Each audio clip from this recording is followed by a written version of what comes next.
Hello mga followers. Hello guys. Turuan ko lang kayo ng paano ma-detect kung baguhan ka sa pagdadrive. Ang manual, paano mo malalaman kung wala itong mga pattern na to. So ito may pattern isa. Paano kung wala siyang pattern? Paano mo malalaman yung reverse? Ang una mong gawin mo neutral siya, di ba? Nakapatay siya, nakapatay ang engine.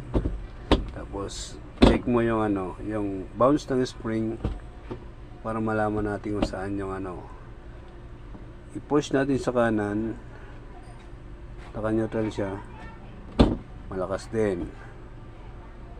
Push, malakas siya, pambalik niya. Push natin sa kaliwa, mas malakas.